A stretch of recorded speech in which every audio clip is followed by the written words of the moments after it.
kindness and sympathy to my heart. Give singleness of purpose, strength to lift at least a part of the burden of my suffering fellow men, and a true realization of the privilege that is mine. Take from my heart all guilt and worthiness, that with the simple faith of a child I rely on thee.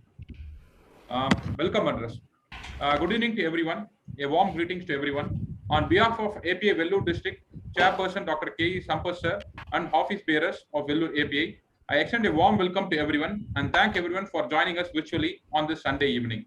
It gives me an immense pleasure to welcome the speakers for today's CME, the two giants in the field of diabetology, Dr. Paneerselvam sir and Dr. Anand Moses sir, and a young budding nephrologist, Dr. Manoj Kumar sir, for accepting our invitation and to enrich us with their knowledge and experiences. I now ask Anita ma'am, in view of time constraint, we'll directly go to the CME. And I ask Anita ma'am for introduction of the speakers. So, good evening to everyone. I feel very privileged to welcome our distinguished guest speakers. So, to introduce the speakers.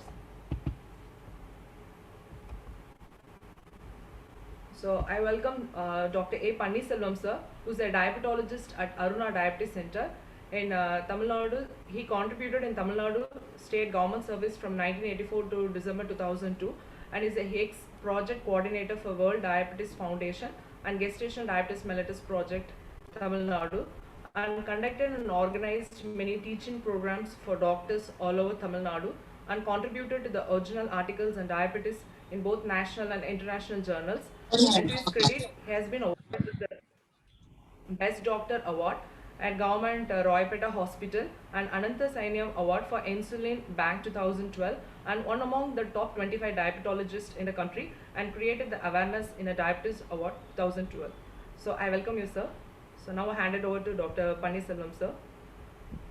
Thank you, Dr. Anita. Thank you, Dr. Manikandan and Dr. Parani and Vellore District API. And our Dr. Sampath and other colleagues who joined.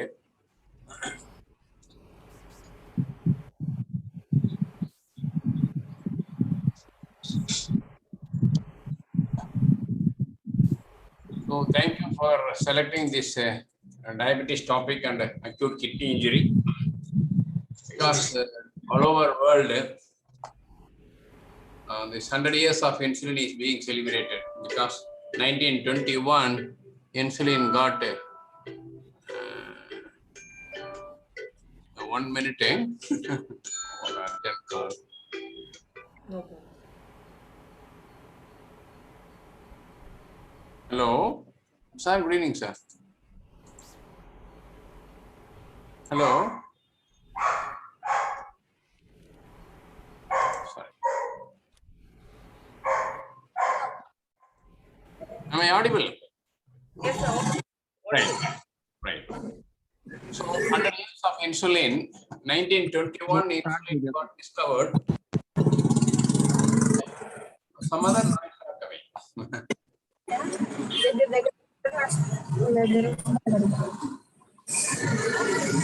Only our oral drugs like Bigonide, sulfonylurea and all came. But unfortunately, tolbutamide, carbutide, penformin, including our chlorpropamide, glibenclamide, glyphosate, they are all slowly going away from diabetes armamentarium. But insulin will continue to stay. Insulin will continue to stay. Without insulin, our body will not function. Either we require endogenous insulin or exogenous insulin to metabolize the glucose. Whatever the pathophysiology we contribute, whatever the newer molecules in the pipeline or the newer molecules we are using for the management of diabetes, ultimately insulin is the major organ hormone which metabolizes the glucose and gives us the energy. Without insulin, like in Tamil, Sorondrum Yerpinnade Ulagam or Nerindri Amayada Ulakku. Similarly, without insulin, we cannot manage diabetes. Either patient requires endogenous insulin or exogenous insulin to manage diabetes. So, of course, this is so agenda today is discovery and innovation, but some lines are appearing. Who is making these lines? I do not know. Discovery and innovation. discordance between adoption and innovation, the way forward, breaking the discordance. So these three areas I am going to cover today. So diabetes, life before discovery of insulin. Say for example, AIDS.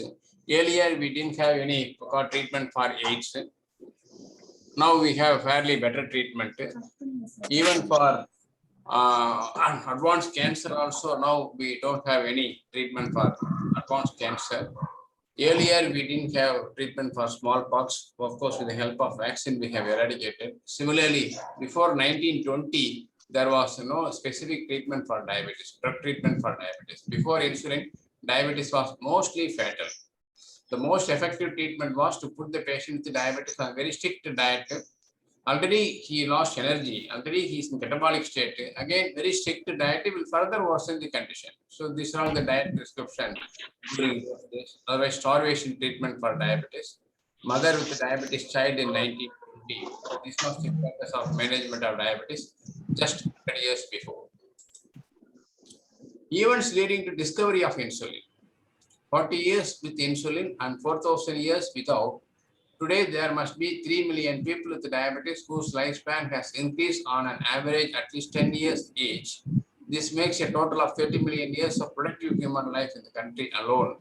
Of course, this is Elliot Joslyn's statement. 1920, there was the time only, July 2000, July 1, 1920, Banting opens medical practice in London. Then Banting idea, Banting meets MacLeod. So MacLeod is physiology professor, and then activity purified extract and human insulin, publication of the results, patent application by Polyp and Best. Eli Lilly started manufacturing, and August Krog visits Toronto in Canada to get the insulin from the Canada to Denmark. So 20, 21, 22, 23. So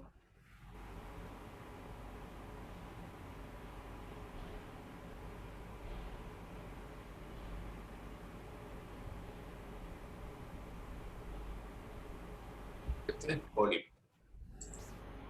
So these are all the great persons. To start with Banting, the best these two are, then these two people, senior people, help them. Banting's hard work won Nobel Prize. Of course, these all happened about 98 years before. Innovation since discovery of insulin. 1926, first crystallization of insulin. 1935, first X-ray photograph of insulin crystal. In 1936, the protamine zinc insulin, that is Cusidon. Cusidon is the scientist who discovered this protamine, fish sperm protein. By adding fish sperm protein to the soluble insulin, it made as an intermediate acting insulin. Then this globulin insulin, then saffron insulin. Of course, they are all not in the market.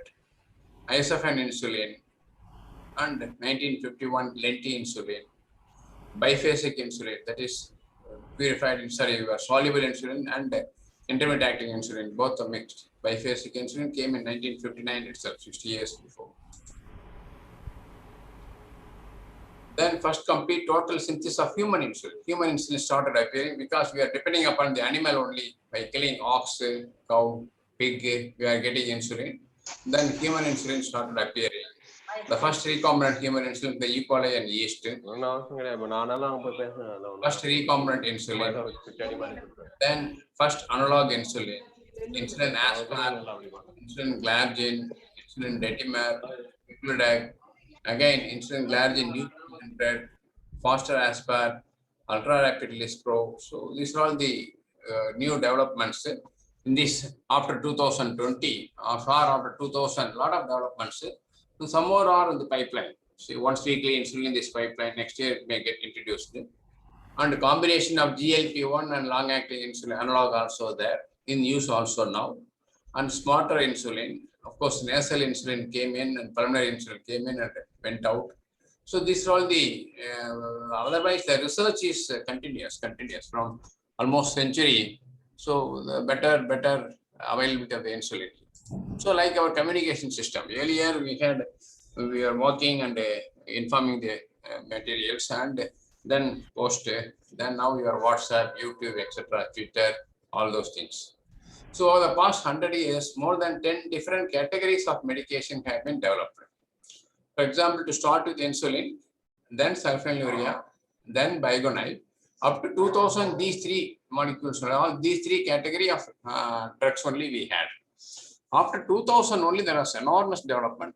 Alpha glucosidase inhibitors, TZD, gliptin, gliflozins, and GLP-1 receptor analogs. These are all the new arrivals. After the arrival of these molecules, it is earned the trials, sharing the knowledge globally, so and guidelines. So these are all helped the physicians involved in diabetes practice to help the patients for better control of diabetes and even protecting the target organs like kidney, heart, etc.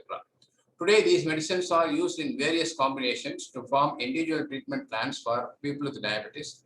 Yet, insulin plays the most important role in the not only type 2 diabetes and type 1 diabetes also management with the highest glycemic efficacy. So, not only highest glycemic efficacy, as I have told you in the introduction, insulin will continue to stay. Other molecules may come in, go out. For example, rosiglitazone came in with a great expectation, then went out. Similarly, your penformin don't buy insulin, that was the labeling DBI, but unfortunately insulin is still there, penformin only went out of market. Similarly, your carbutide, chlorpropamide, all those things, but insulin is insulin. Insulin is required for the body for the metabolism of glucose. So this is about discovery and innovation, a discordance between adoption and innovation. But Manikandan, these red lines, how these red lines appeared? Do you have any idea? Sir, yeah, sir. When you use the marker, for example. I have not used any marker.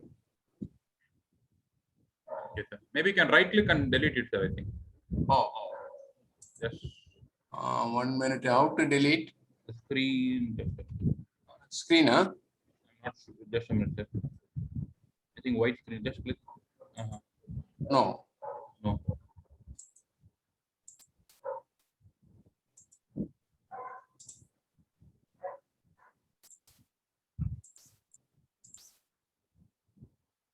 Right, let it be there. Pointer options. Oh, pointer option, huh? Pointer options. Erase all. Arrow option. Not arrow option, sir. Not arrow option, sir. Arrow options is automatic. Ball pen, felt, highlighter, ink color. Usually, erase all mark no sir. The block pointer. Pointer option. Highlight. Ink erase all link from slide. That's useful. Erase all link from slide. But it is not highlighting. It is not highlighting. Sorry, discordance between adoption and innovation. See, the innovation, as we all know, as I had pointed out also, after 2000, a lot of molecules, a lot of categories of anti-diabetic agents, but application-wise, we are all over India, all over world, we apply. But only thing, the patient acceptance, patient adherence is more important. So that only there is a discordance. The state of the nation, India is home to second largest number of adults with diabetes. 1 in 18 adults have diabetes, about 77 million. And 57% of people with diabetes are undiagnosed, about 44 million. About 10,000 people die from diabetes related causes. So 2,768 deaths every day. For example, COVID death all over India, all over Tamil Nadu, every day we get the census. But every day the death of diabetes in India is 2,768. So the cost also around 52 crores. At this, all this in a population that has relatively earlier type 2 diabetes onset, higher insulin resistance, greater insulin secretory defect compared to their Western counterparts. Otherwise, it is better to sensitize the population to prevent diabetes, especially type 2 diabetes. Identify diabetes early, revert them back to normal with the help of diet, exercise, and some amount of metformin plus or minus alpha glucosidase inhibitors, DPP4 inhibitor, SGLT inhibitor. Earlier, along with the metformin, lifestyle modification, we are using sulfonylurea, but now we are coming away from sulfonylurea. Better if you use this molecule, they will preserve the remaining beta cell, they will not spoil the further beta cell function. Burden of uncontrolled diabetes in India. So 2014 study, 2020 study, 2020, 2019. So almost all studies, only 19.7% of the people less than 7%. In this study, only 16.3% of the people under control. In 2020 also about 22% of the people. But recently, America also, the control was good before the introduction of new molecule. The control is not good after the introduction of new molecule. We do not know how.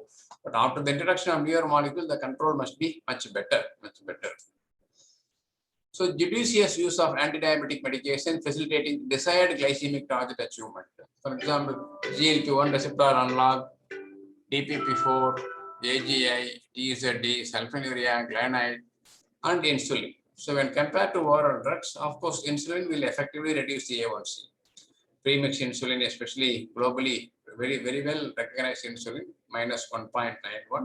But the reduction of A1C is good. None of us deny that. But the maintenance of reduced A1C is very important. We also feel happy, proud that we have reduced the A1C. But the reduced A1C should get maintained. That is not there for many of our patients. And there is no study also. How many patients are maintaining the normal A1C throughout their life? How many diabetics? That is, there is no specific study. Almost 5 years or 10 years or 15 years or throughout their life. Unless they maintain the A1C less than 7 throughout their life, we cannot avoid complications. So tremendous efforts towards discovery of insulin. Again, 22 animal insulin, recombinant insulin, rapid acting analogs, biphasic insulin, basal insulin analogs, newer generation analogs, combination, for example, Rizodac, Aspart plus insulin degludec, then weekly once insulin, then smarter insulin. So they are all in the pipeline. Insulin development has come a long way. Similarly, this method also, your delivery technology also got changed. Discordance between innovation and adoption. Insulin initiation is often delayed in routine clinical practice. Of course, metformin continuously for all type 2 diabetics. And this line is interpreting metformin almost for 80 to 90% of the people. And sulfonylurea slightly going up, then flat. DPP4 again slightly going high, then flat. SGLT inhibitor is growing, and the thiazolidine also flat. AGI is not growing in their country, but in our country AGI is growing. GLP-1 receptor analog also not that much growing. Otherwise, 2 OAD, 3 OAD, 4 OAD is not effectively reducing. This is before treatment, this is after treatment.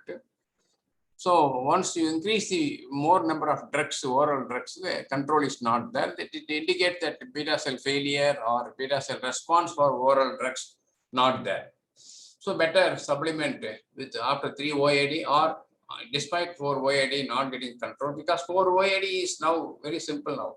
Where metformin plus alpha glucosidase inhibitors, SGLT inhibitor plus DPP4 inhibitor. So 4 OAD with 2 tablets, job is over. But despite that, not getting control, no other go, we have to add insulin. Then only the control will be much better. Barriers to insulin initiation and adoption. Fear of injection, adherence complexity, weight gain, hypoglycemia. Of course, still needle phobia is there. But of course, when compared to metal needles, earlier, some of your seniors, for example, Anand Moses, Barley Madam.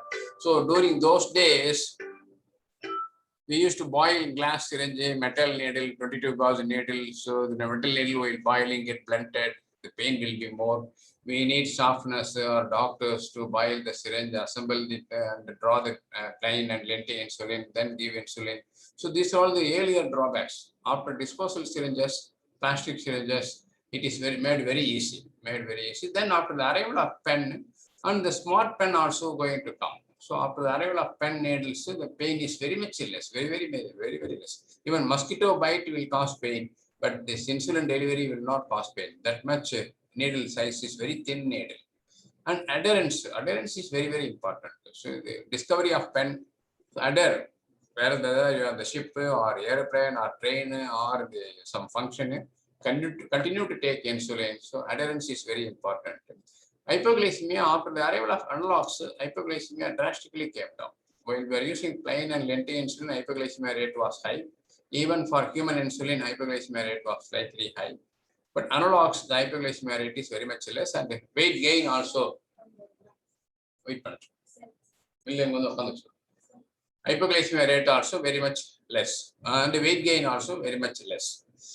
So the fear of hypoglycemia, fear of injection, fear of weight gain, fear of test, so patient related and physician related. So these are all the, but of course we can overcome all these problems by modern understanding, modern technology. Newer insulins and delivery device partly offset these barriers.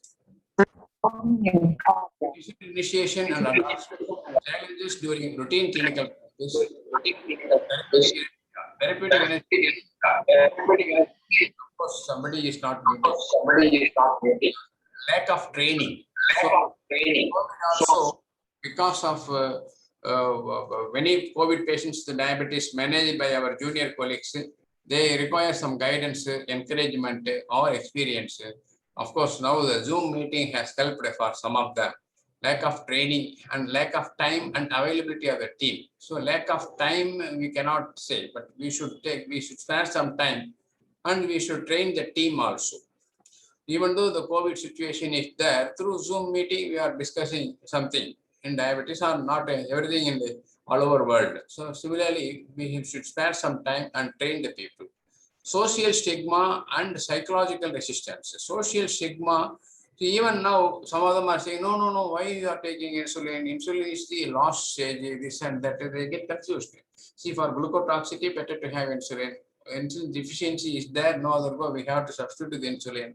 So the social stigma should go away. No other way, we have to educate the patient to start with, then caregivers, relatives, friends, and the society also.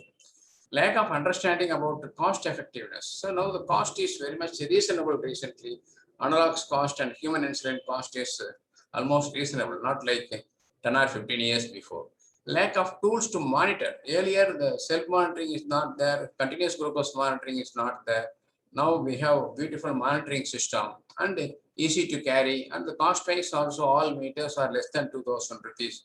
Strips are around 25 rupees. Easy to monitor. Even illiterate can learn how to monitor blood sugar. So the last agenda is the way forward, breaking the discordance. Otherwise, you should make the people to accept, understand about normoglycemia and maintaining the A1C throughout their life, whether by a diet and exercise, plus or minus OHA, plus or minus insulin, along with OHA. So breaking the therapeutic inertia for the timely insulin initiation, achieving glycemic goal. Earlier, diet and exercise, not controlling, add 1 OHA, then 2 OHA, like that, the blood sugar HbA1c was dancing. Now it is not so. Once we pull down the A1C to normal side, better maintain throughout their life at less than 7. Less than 7 maintaining without hypoglycemia is very much possible now. Not like yesteryears. RSDA recommends insulin after 3 OADs, out of which one should be a newer agent. Newer agent is gliptin or gliflozins, or even alpha glucosidase inhibitors, especially in India, because India is consuming more of carbohydrate diet. Metformin or alpha glucosidase inhibitors, then your SGLT inhibitor or DPP4 inhibitor, not controlling, add insulin. Consider insulin in case where the patient fails to achieve maintain A1C after administration of 3 OADs. Practical solution to overcome barriers to insulin therapy. Barriers, of course, fear of insulin, adherence, which I have highlighted. Fear of insulin, no other way, we have to educate. Needles are small, very fine, thin, even hair-like thing. The pain, some of them are not at all feeling the pain. And adherence, long-acting analogs, just one time insulin is sufficient. For example, even your aspart degludec combination also single dose.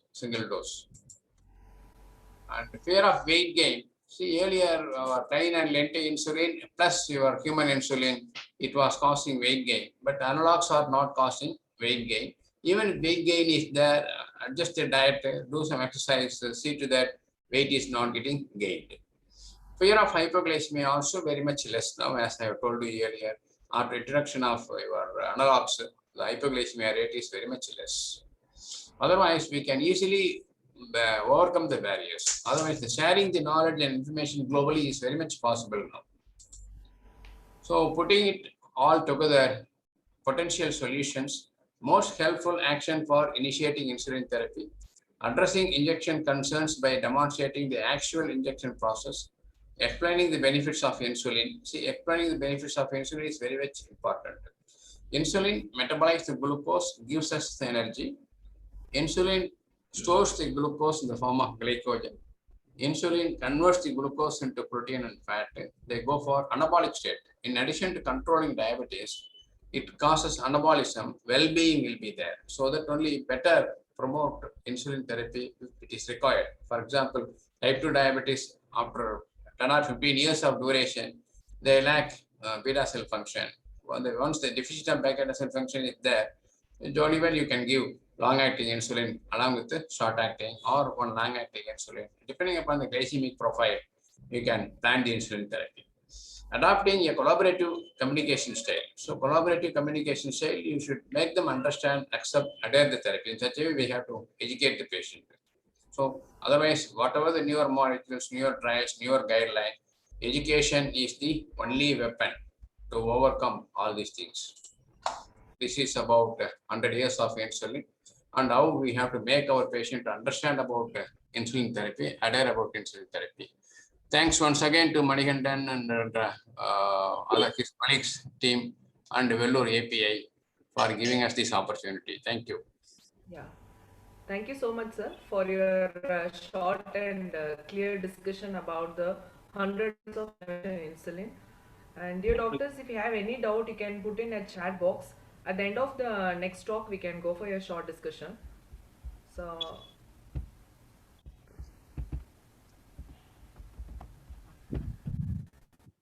I next discussion. Dr. Rangoswamy can unmute. So I am feeling extremely fortunate to welcome our next speaker, Dr. C.R. Anand Moses, sir. So he's a consultant physician and diabetologist in the Moses Diabetes and Medical Center, Chennai, and is the organizing secretary in the RSSDA 2012, and is a chairman in the RSSDA Tamil Nadu chapter, and is a treasurer in a Diabetes Association of India Southern chapter. Is a former member of the Senate and postgraduate board of the studies at the Tamil Nadu Dr. MGM Medical University. So it's great honor to welcome you, sir. So now we can share your screen. Yes, I can share.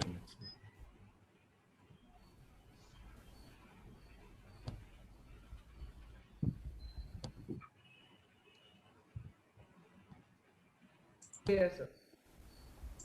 Make it full screen. Yeah. So am I audible now? Yes, sir, audible, sir, audible. Okay. Good evening. At the outset, let me thank the office bearers of API Vellore, present office bearers, Dr. Sampath, Dr. Manikandan, Dr. Anita, former office bearers, Dr. Bharani, Dr. Narasimhan, and Dr. Sukumar, for having invited me for this talk. And this talk, as you would have seen from the first lecture, is more a historical talk on the 100 years of insulin, which we are celebrating now. Most of the points which Panir had made out are already well known to us. And the talk which I am going to give is more on the devices, some of the very common devices which we use. It's going to be a very short talk for 10 or 15 minutes on the devices. And so this talk has been supported by Novo.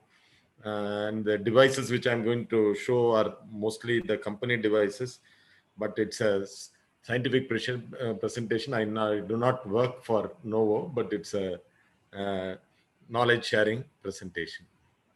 So what is the need for innovation in insulin delivery devices is, prior to 1985. Then when we were all postgraduate students, insulin was administered using a large syringe and a reusable needle, which has to be sterilized by boiling. I think Paneer also already made a mention about it. It was very painful. The same needle was used for almost weeks, even a month by the patient. It's time consuming, and accuracy was a problem. It was never accurate, and patient found insulin therapy to be painful and cumbersome. Poor compliance to insulin regimen, incorrect dosing error, safety. We had many patients with injection abscess and other problems, and poor glycemic control. In short, both the doctors as well as the patient feared insulin therapy. But with the availability of the newer devices like the pen devices, it became less painful injections and compliance increased, better glycemic control because correct dose could be delivered at the right time. Patient convenience is there, where they can carry around the insulin like a pen in the pocket, and the ease of using for the patient as well as the caregiver. Even for us to teach a patient how to take insulin has become easier now. So the evolution of the devices, Pani talked about evolution of insulin. I'll just go through the evolution of devices. From the discovery of insulin in 1924, at that time, insulin was 1 ml of insulin contained only 5 units. So if imagine if a patient had to take 20 units, it has to be 4 ml. And if it is 40 units, it's 8 ml. So most often patient had to take 2 shots of insulin 3 times a day. So it was a very cumbersome process. But in the early 50s, the first disposable glass syringe was launched, and later smaller insulin syringes and needles with the 26 gauge needles were launched. Then the 70s saw the insulin pump, which revolutionized treatment for type 1 diabetes. And the 80s, the mid 80s, probably 85 or so, the first pen was introduced by Novo. I think this revolutionized the treatment of diabetes. I'll be talking a little more on the pen and how useful it is to in the initiation of insulin, patient compliance. The first generation pens were little difficult to use because once you dial the dose, you could not come back. But the later pens overcame all this, and now we have the fourth generation pens. And as Paneer said, the smart pens are coming, where the dose can be, where there is a reminder of the last dose taken and how much, there is a display of how much insulin is left behind. More than that, for the type 1 diabetic, probably the evolution of the pump is a big advance in the treatment.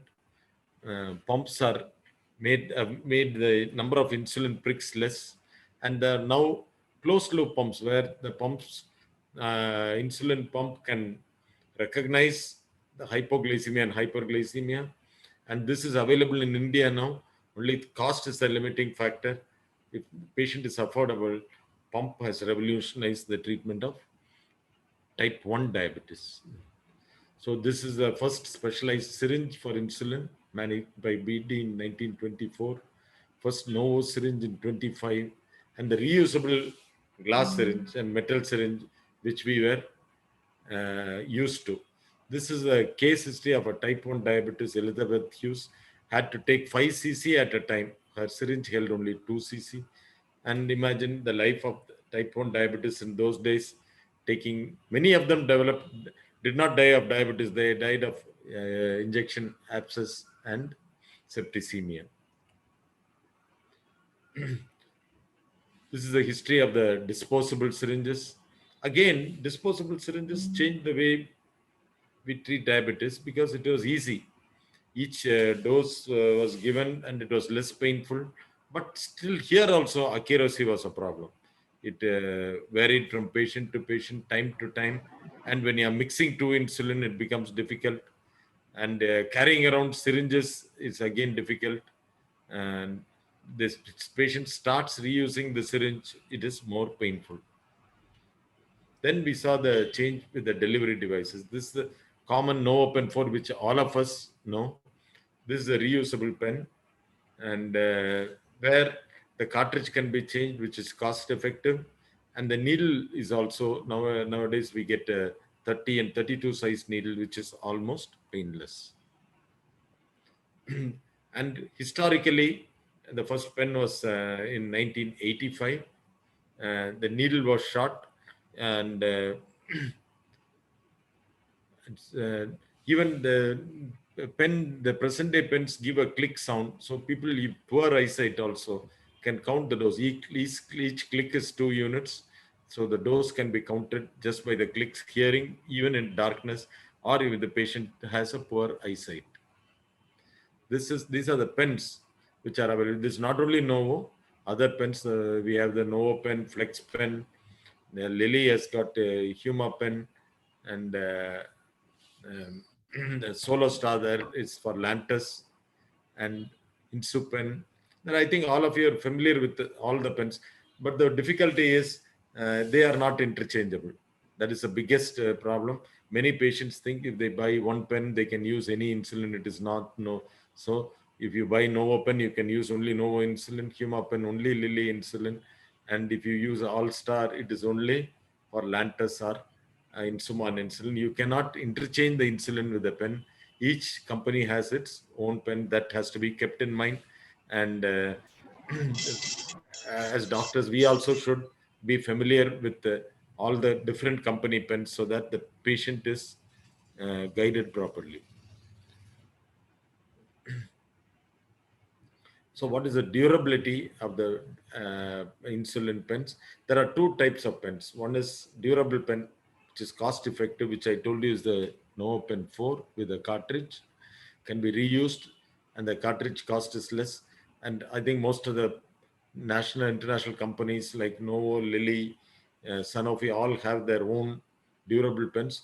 The disposable pens are pens with a cartridge fixed inside. Like the most common we use is the Flex pen of Novo, where the insulin is used and it contains about 300 units, and after that you throw away and buy another insulin. There are certain situations where disposable pens are useful. We will come to that a little later. And these are the different devices.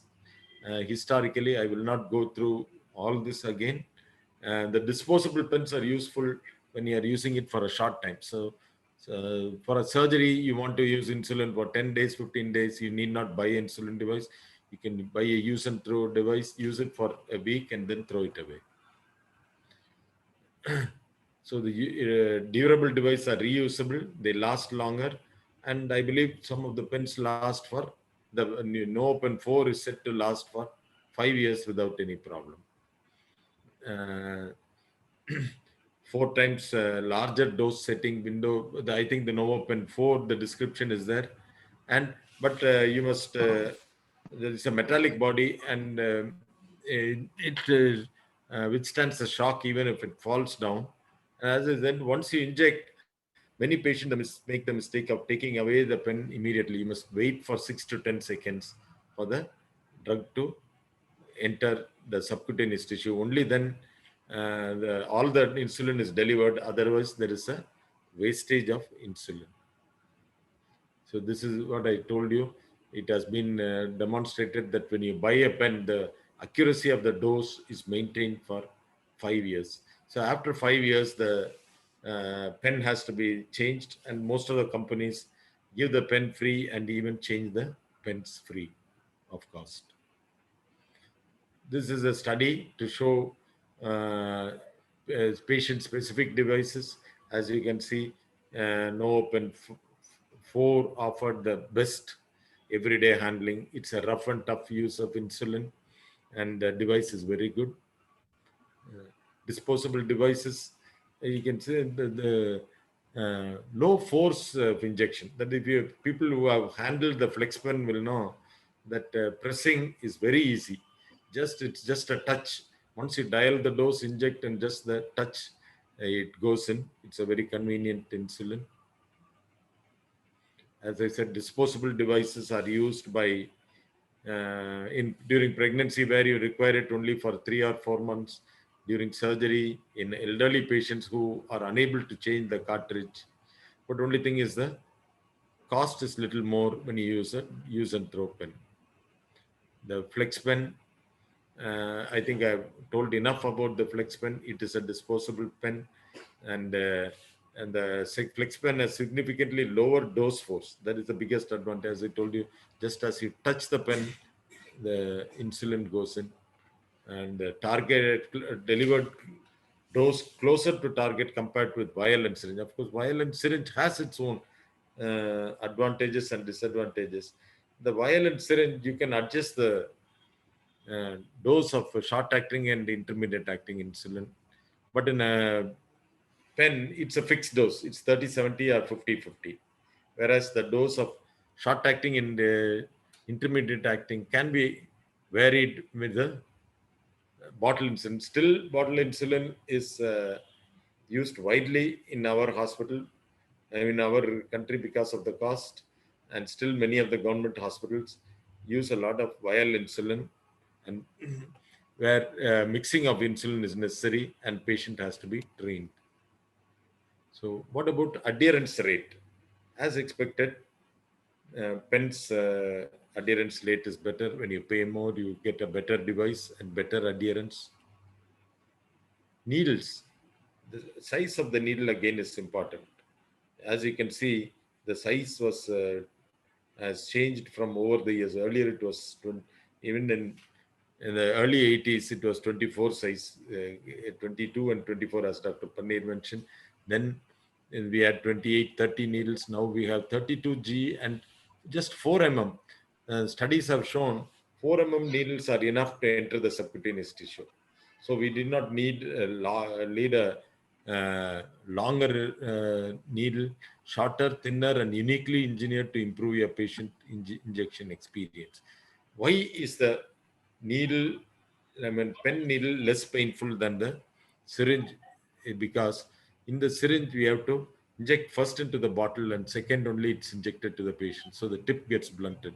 Here, there is no injection into the bottle, and the needle is also silicone coated, but fortunately, though the pens are different, the needles are common for most of the devices. That is the only good point about the pens. Then finally, coming to the insulin pumps. Pumps were away. If you look at the pumps in the 60s and 70s, it was like a backpack. Then we have seen syringes, insulin pump used in hospitals. That is different. In ICUs, we use insulin pumps. But the same thing has been made portable now. It's like a small mobile device where insulin is stored and sent into the subcutaneous tissue constantly. We can adjust the dose, basal dose, as well as the bolus dose remotely with a keychain like device.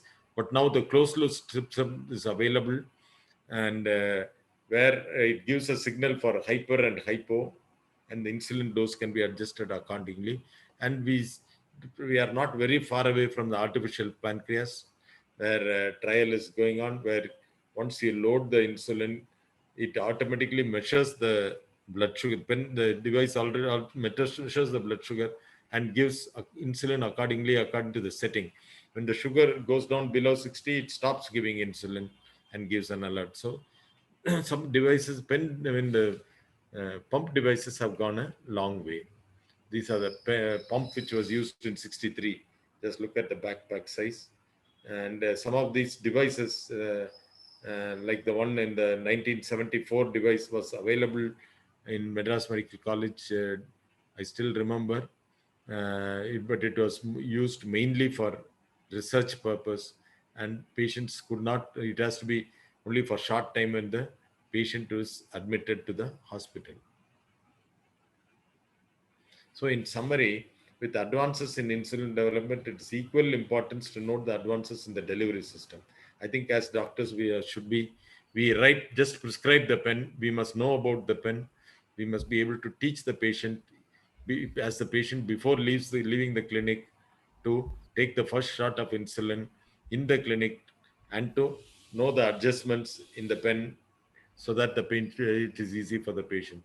Evolution transcending from glass syringes and mass-produced disposable syringes and to pen insulin has revolutionized patient lives and care of diabetes. As I said, though it is used more frequently, the dose is always fixed. Please remember, it can be a short-acting insulin, long-acting insulin pen, or a pre-mixed of 30/70 or 50/50. So diabetes management is the insulin has been made simple, patient-friendly, and safe through the advent of pens. Pumps have evolved more rapidly. Pumps for type 2 diabetes is still not very popular. Both know many patients who require large amount of insulin, or people with the long duration of diabetes where OH is not ineffective. I have seen many patients with type 2 diabetes also wearing a pump now, because it reduces the number of pricks. But only thing is the cost, initial cost with the newer pen with the Bluetooth device costs around 4 to 4.5 lakhs, and the monthly disposables itself comes to around 3 to 4,000. So affordability is the main cost, and I understand at present pens are not, pumps are not reimbursable by many of the insurance company in India. So insulin pumps have rapidly evolved over the last 40 years, and we are very near to producing an artificial pancreas. Probably in the next 10 to 15 years, we'll have some device which measures the blood sugar, adjusts the dose of insulin by using artificial intelligence, and our role in adjusting the insulin dose will become less and less. I think that is the end of my presentation. Thank you all for your patient listening. Thanks a lot, sir, for your detailed discussion about the evolution of the insulin devices. So astonishing to see the glass syringes from more compatible pen devices. So a few Yes. questions in a chat box, sir. Okay. Do you prefer the conventional insulin or insulin analogs in your regular practice? Is there any specific indication for analogs? The conventional insulin also does the same job as the analog insulin, but the analog insulins have some advantage. One is the conventional insulin has to be given half an hour before a meal, whereas analog insulin, which gets into the circulation very fast, can be given just 5 to 10 minutes before a meal, and if you have forgotten, immediately after a meal also it can be taken. And being a little shorter acting, hypoglycemia in between meals is very less with analogs. I think the whole world is now moving towards analogs. The only reason we are using the conventional insulin is the cost. Otherwise, there is nothing else. Now the cost also coming down. But it is definitely costlier than the conventional insulin for people who are buying. Then one more question, sir. Yes. The percentage of patients who accept insulin when you prescribe. Yes. Percentage of patients who accept insulin when you prescribe, and is there any practical way to convince the patient for insulin who are not willing in spite of the poor control? See, I would say that barrier is there on the doctor side as well as the patient side. And many of our patients who require insulin are type 2 diabetic patient. Type 1 will automatically be on insulin. I think it is our duty on our part to convince the patient. Many of the patients, when we see them in the clinic, they always ask for time. Doctor, when we say insulin, give me 1 more month, give me the costliest tablet. I think it's worthwhile giving 15 days, 20 days time, and you just tell them you start the insulin, take for 1 month, and if you are not convinced, you can stop it. The sense of well-being they get with insulin is enormous. Once they start and take their own insulin, they will not stop. And it's always worthwhile for patients, for doctors who are practicing diabetes, to have someone to teach insulin. What I do is, many apprehensive patient, in my clinic room itself, I make them take the first shot of insulin. I think it gives a lot of confidence. It is so easy. It takes only 3 to 4 minutes. Assemble the pen, take the first shot in the abdomen. Many of them say, "Sivladana doctor, idukku enna periyadhu onnum problem illa," they will say. So I think acceptability of the patient, I wouldn't say, I wouldn't blame the patient. Partly I will blame us only because we do not have time to talk to our patients. I think many of you will agree. Practical problem, Dr. Anand. Many of the clinic consultation practice, they just prescribe. You explain to them after prescription, many of them are not buying. Even if they buy, they don't take. Nobody is there to teach also. That is why I said, Paneer, we must, if you are seriously practicing diabetes, I think you must devote time. No. The prescriber should ask the patient to buy the insulin and let them bring the insulin to your clinic. Yes, either that's right. or you should teach them. Yes, And that's only right. they will understand, and the symptom will regress very fastly. Within 48 hours, the so-called polyuria, polyphagia, polydipsia will come down. Pruritus fulvi, belnopostite, those symptoms are problematic for them. So I've not had many problem. Of course, the occasional defaulter is always there, but I have not had much problem initiating over the last few years, particularly with the devices. The first time I asked them to buy only is a use and throw flex pen. They can usually go for the no open for later. I will say you take for 15 days. After that, you see me. Most 90% of them continue because the sense of well-being with insulin, you will see the weight they have lost, they regain, they become more active, and they are able to do more work, and polyuria stops. see, we have to Once they spend feel it, then they will accept it.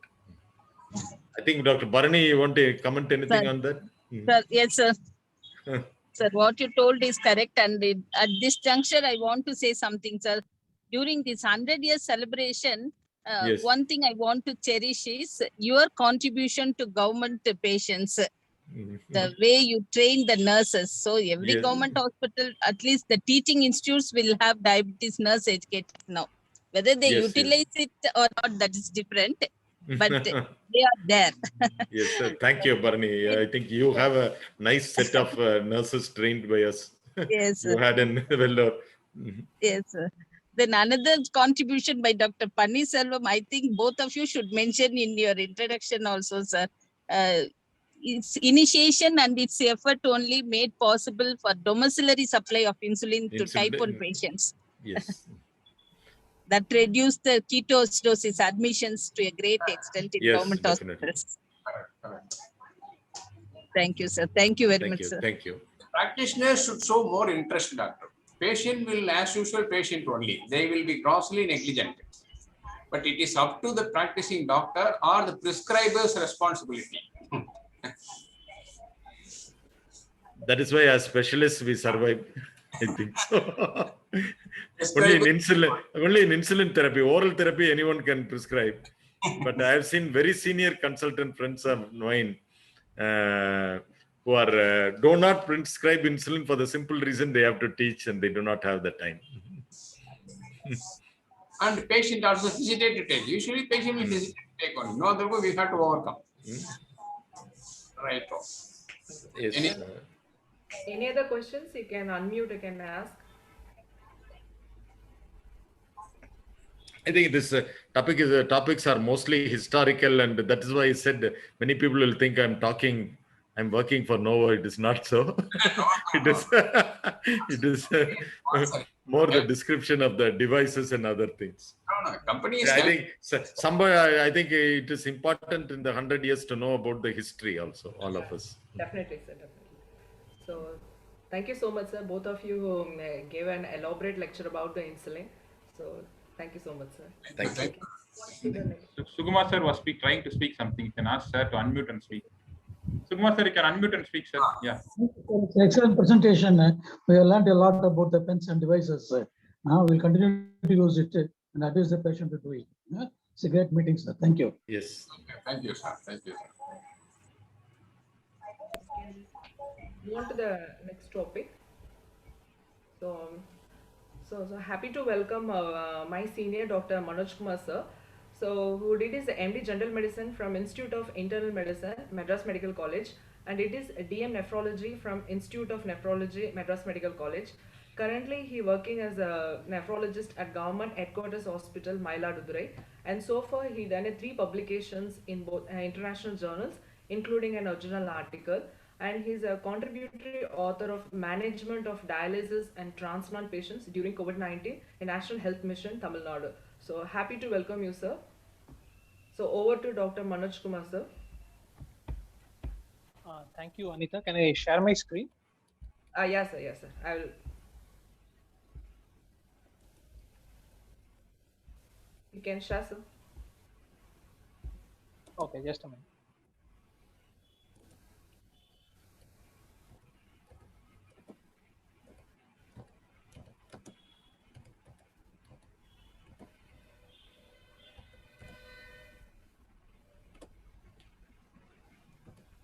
Anita, can you share my PowerPoint?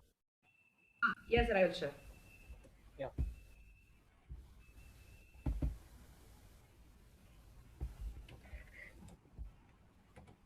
Is it clear, sir? It's Is it loading. visible? Slide. Now it's clear, sir. No, ma'am. You can So restart, stop. ma'am. I will stop Yeah. and restart again. Now, sir. Yeah, ma'am. Yeah, okay. I got it.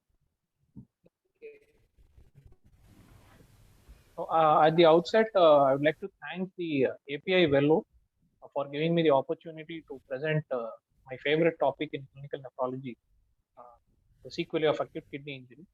And special thanks to Dr. Anita for inviting me for this lecture. So moving on. So why did I choose the term curse? The people who have seen this very iconic series in the 90s called Vidadu Karuppu. This horse is from the promo of that series. What basically happens in that series is if they do something wrong, the village deity will curse them and it will go after them until they have received the appropriate quantum of punishment. So that is what curse is all about. So in the same way, a patient who sustains an acute kidney injury is basically cursed for life. The next slide, Anita.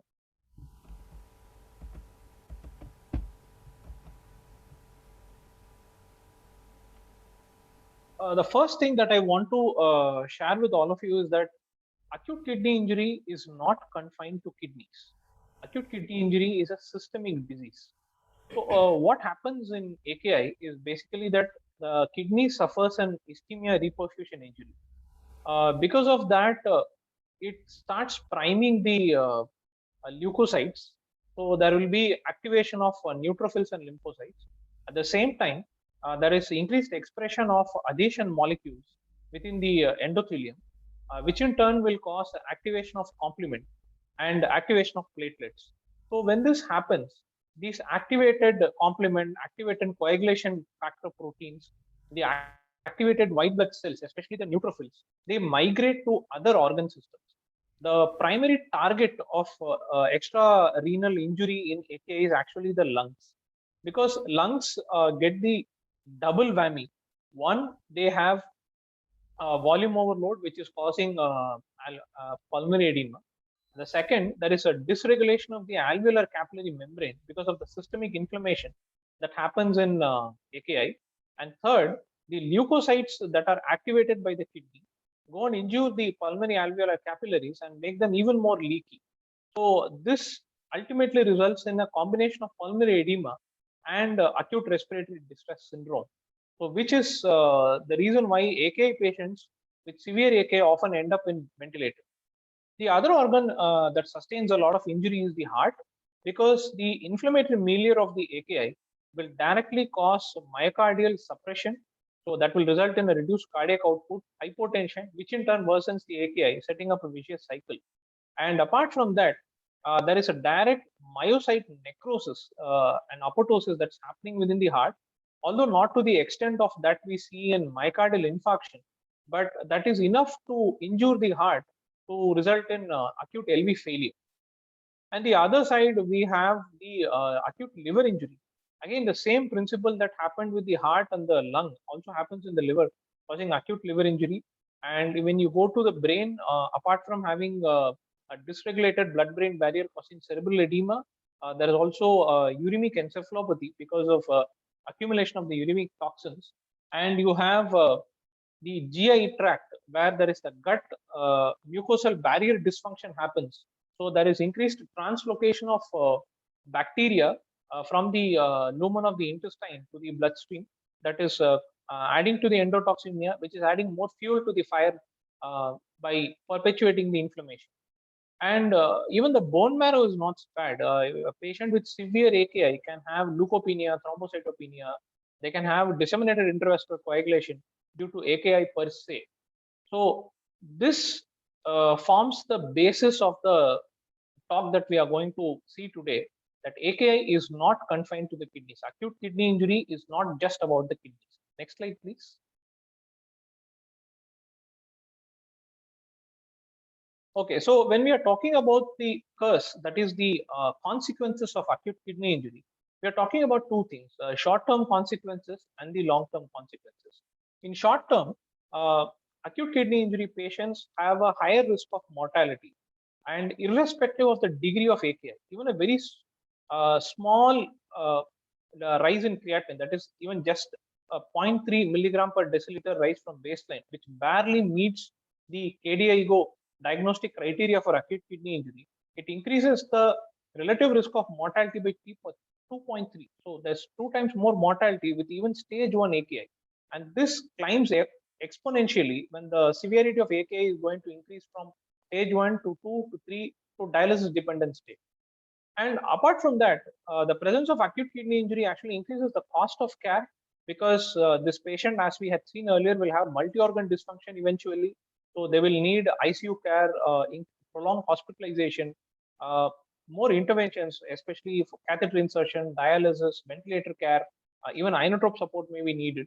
So, and more importantly, even if this patient gets discharged from the hospital, those who have an episode of AKI compared to those who did not have higher readmission rates in the first 3 months after hospitalization. Now, coming to the long-term consequences, we can divide that basically into renal and non-renal consequences. The renal consequences can be, we have to understand what happens after AKI. Once the kidney suffers an injury, there are 3 trajectories of renal function that we can have. One is the complete recovery of the kidney function, the apparent complete recovery of kidney function. Creatinine returns to baseline, patient is fine, no edema, patient gets discharged. The second category is those who have a permanent loss of renal function. If you recall your Reifel criteria, the L stands for loss of renal function, which means the AKI has persisted for more than 1 month. Right now, it comes under the ambit of acute kidney disease. The third category is the most unfortunate of the AKI survivors who directly progress to end-stage kidney disease. So they directly progress to CKD, they do not recover the renal function, and they remain on dialysis.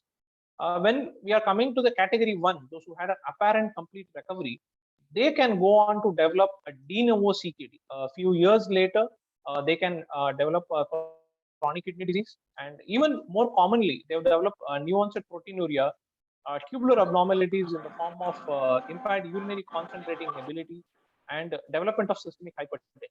And when we are looking at the cardiovascular side, there is a definite increase in the major adverse cardiovascular events and CV mortality. Apart from that, there is also increased general mortality. The AKI survivors as a group have a higher mortality risk than the non-AKI survivors, and there is increased risk of sepsis among survivors and detractors. Next slide, please. So this is what happens inside the kidney after the acute kidney injury. So on the left, we have what is called the successful repair. After an acute tubular injury, there is restitution. That is, the tubular cells will migrate to fill up the gaps of the dead tubular cells, which is called cell restitution. And if the damage has been significant, there is the de-differentiation of the tubular epithelial cells, and these epithelial cells will then proliferate and repopulate the dead cells. So if this process is adequate and it starts and stops on time, then it results in a complete recovery. Whereas what actually happens most of the time is there is a maladaptive repair process, and that is typified by 3 problems. One is the sustained loss of capillary density. So this is very, very important, because this loss of capillary density accounts for the tubular abnormalities that we had seen, like impaired urinary concentrating ability and this causes a medullary hypoxia, which is a very powerful stimulus for TGF beta secretion by the residing myofibroblasts within the medullary interstitium. So this hypoxia causes fibrosis, which in turn causes further reduction in blood flow, and this sets off a very vicious cycle. And then coming to the immune activation.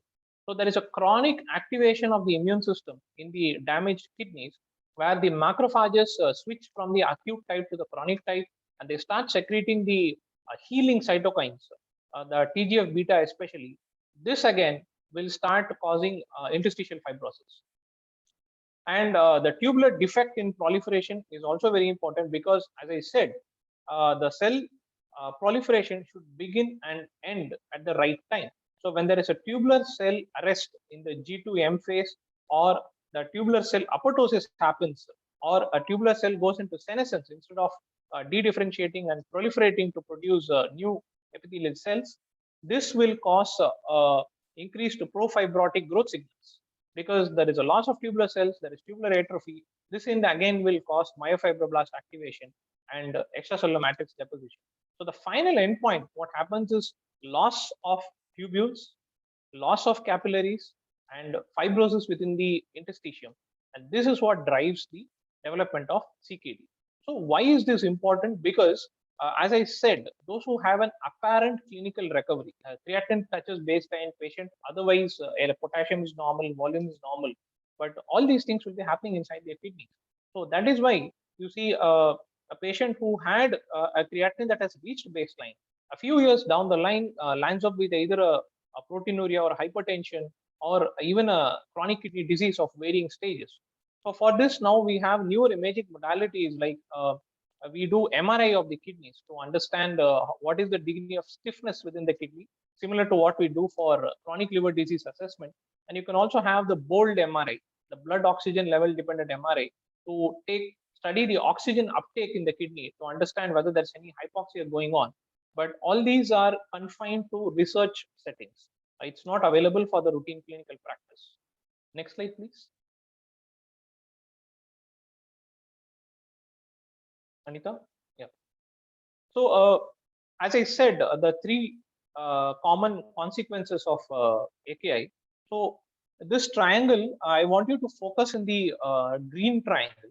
So because the risk factors I have mentioned there, they are also risk factors for AKI, and they are risk factors for recurrent AKI, sustained loss of renal function, and progression to CKD.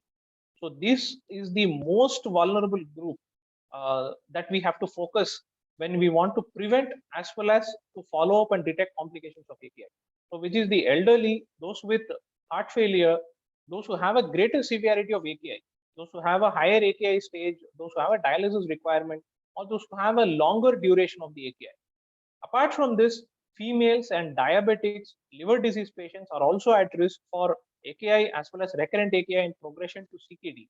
And with respect to progression to CKD and recurrent AKI, the baseline renal function of the patient is very, very important, because a CKD kidney is more prone to AKI than a non-CKD kidney. So AKI is a risk factor for CKD, and CKD in turn is a risk factor for AKI, and this cycle keeps moving on until the patient reaches ESRT. Next slide, please. So these are the cardiovascular outcomes. What happens in AKI survivors is that because of the aforementioned changes in the medullary interstitium, there is sustained RAS activation because of the hypoxia. There is also a sympathetic nervous system activation. There is endothelial dysfunction and systemic inflammation. All this translates in salt and water retention, hypertension, and which in turn translates into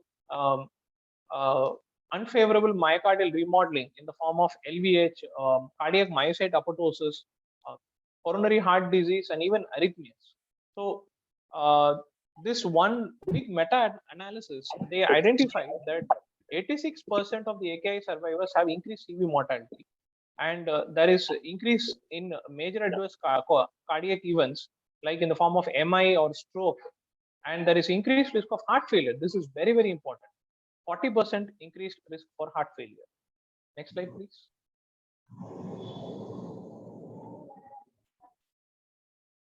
Coming to the mortality risk in AKI, there are many follow-up studies which were done in the last 2 decades that showed that AKI survivors definitely have an increased risk of mortality, both within the first 3 months and then from 3 months to 1 year and thereafter. Recently, an important Scottish study, they found that the mortality risk attributable to AKI was highest in the first year, and then it started going down as the time progressed. So probably there is some risk factor associated with AKI which is contributing to this very high mortality. Maybe it is the patient who sustained a very critical illness that resulted in AKI, which is also contributing to mortality, or the patient with AKI went on to develop hypertension, chronic kidney disease, and which is contributing to the CV mortality. So when you look at this increased mortality in AKI patients, if you look at it, 1/3 of the number is contributed by CV mortality, and the other 1/3 is contributed by cancer-associated mortality. Whereas the CV mortality can be associated with AKI, and there can be a very evident temporal association between the two. We have seen the mechanism earlier. Whereas cancer is concerned, it is most likely to be a confounding factor because patients with malignancy have a higher risk of AKI because they are always at risk of developing a hypovolemia or receiving a medication that can be potentially nephrotoxic, or they can develop an infection that is causing sepsis, causing AKI. So this cancer can contribute to both the acute kidney injury as well as the mortality. Sepsis, there was a case series from Taiwan a few years ago. So they identified that the risk of infection, any infection amongst the survivors of AKI was 3 times more than those without AKI. And in another study, it was found that there was a 4-fold increase in risk of infections amongst AKI survivors within the first 3 months. And this risk persisted till 1 year after discharge. And this study was not continued beyond 1 year. So we do not know what happens after a year. But what we do know is AKI survivors are at a higher risk of sepsis. And the reason for this, we do not know. Probably the immunomodulatory effect of the systemic inflammation induced by AKI may play a role. What we need to understand is whenever you see a SIRS patient, as you see in COVID-19, most of the mortality is contributed by the systemic inflammatory response.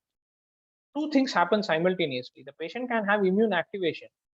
At the same time, the patient can have immune paralysis. So in the same patient, at one side, there can be inflammatory damage. Whereas, for example, a patient having a severe pneumonia and there is severe inflammation happening within the lungs. Whereas there can be complete paralysis of the lymphocytes, like monocyte paralysis can happen in the bloodstream, which is making them at a heightened risk of infection. Maybe such a mechanism is at play in sepsis post AKI. We do not know. We don't have concrete studies yet. And there is another interesting association which has been found is heightened risk of hip fracture following AKI. So the reason is not known, and as it's as we all know, a mere association is not always equal to causation. So we need more studies to identify whether some confounding factor is common to both AKI and hip fractures. But what we know for sure is hip fracture risk is definitely high after an episode of AKI. Next slide, please. This is a study that I did as a postgraduate, DM postgraduate in MMC. This was a study started by my senior, and then I continued to follow up these patients. What I would like to highlight is the adverse renal outcome. We did not study the cardiovascular or general mortality outcomes. The adverse renal outcomes in our population, we had about 150 patients who had snakebite induced AKI, and of them 43 turned for follow-ups, around roughly 25% came for follow-up, and 48.8%, that is half of them, had at least one of these adverse renal outcomes, either a hypertension, a new onset proteinuria, or a GFR of less than 60 ml per minute, meeting the criteria for chronic kidney disease. And we found that older age at diagnosis and longer duration of the acute kidney injury was significantly associated with adverse renal outcomes. Next slide, please. These are the pathologies that we have seen in that particular study. please note that the last two, the thrombotic microangiopathy and renal cortical necrosis. So whoever has encountered these two in their practice will know that almost always these patients will progress to CKD. Most likely they will be dialysis dependent, or they'll be briefly dialysis independent for a period before again progressing to ESRD. But if you look at the first four categories, the majority of them had acute tubular injury. And the second most common was acute interstitial nephritis. And even these patients had progressed to CKD. So if you discount the 9 patients who had TMA and cortical necrosis, and amongst the 22 patients who had adverse renal outcomes, the 10 of them had only acute tubular injury in biopsy, and they had a normal serum creatinine at discharge. This is what I have to tell you. 3 years down the line, these patients landed up with one of the 3 adverse renal outcomes. And if we did not follow these patients up, we wouldn't have picked up these findings. Next slide, please. This is another paper from Institute of Nephrology, Madras Medical College. This is a epidemiology of pregnancy-related acute kidney injury. And here I would like to highlight very important point. One is dialysis requirement was there in 74% of the patients, which is understandable because it's a referral center and patients come to us only with stage 3 AKI. Stage 1 and most of the stage 2 AKIs are managed in their respective hospitals because they do not require dialysis or specialist nephrology care, and if it's going to improve within a few days. Whereas if you look at this population who had a predominantly dialysis requiring AKI, 36% of them had persistent renal dysfunction at 3 months post-discharge. So they had already met the criteria for chronic kidney disease. So which is a big number considering the mean age of only 25 years in this population. So we have young reproductive age women who sustain an acute kidney injury, and more than 1/3 are progressing to CKD. And again, if you look at the risk factors for progression to CKD, it is the severity of renal failure and the dialysis requirement. That is, these two, the peak serum creatinine and dialysis requirement, these two are a definite risk factors for progression to CKD. And of course, presence of a cortical necrosis in kidney biopsy, by virtue of kidney losing its functioning mass, they progress to CKD. And thrombotic microangiopathy, again, most of the TMA patients end up with cortical necrosis because of ischemia, and they also go into CKD. But if you leave out these two, look at that. Patients who have severe renal failure, they're more likely to progress to CKD. So it's like the p-value is very, very significant. And now looking at the etiology, why did I share the etiology?